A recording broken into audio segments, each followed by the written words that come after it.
In Chinese, the word for China is Zhongguo, which means the center kingdom. Culturally, the Chinese are completely different than Americans, right? Americans and Chinese alike, we think like our culture.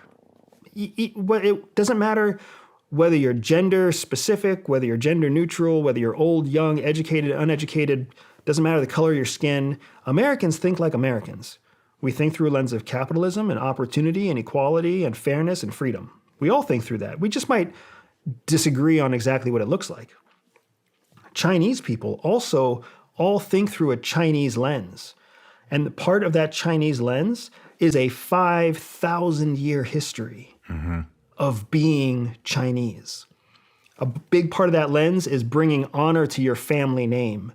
Being the person who protects the honor that your parents and your grandparents and your great-grandparents have put into protecting your family name and not being the one to ruin it, right? In the United States, we love change.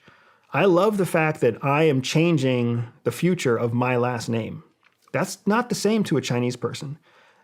Many ways, if they're going to change, if they're going to take a risk to change their family heritage, they're also risking failing.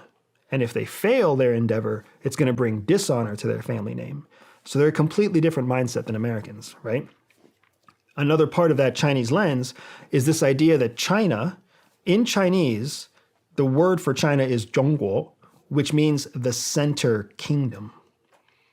So everything the Chinese do, everything the Politburo does, everything senior Chinese officials think of is all through this lens of China being the center kingdom. It doesn't mean they have to be. It doesn't mean they have to be rulers of the world, but they do have to be the biggest kingdom. So superpower, the modern day superpower idea, fits them culturally very, very well. There can be other powers, but they are the most powerful. Okay. Right? There can be other countries, but they're in the center of everything. When you think about how they set up their model of supply chain management, when you think about how they've consolidated rare earth minerals, and you think about how they've consolidated intellectual property from all over Europe and Latin America and the United States, you can see they centralize everything. It's called the central party. Like they centralize. They want to put themselves at the center of the hub and spoke.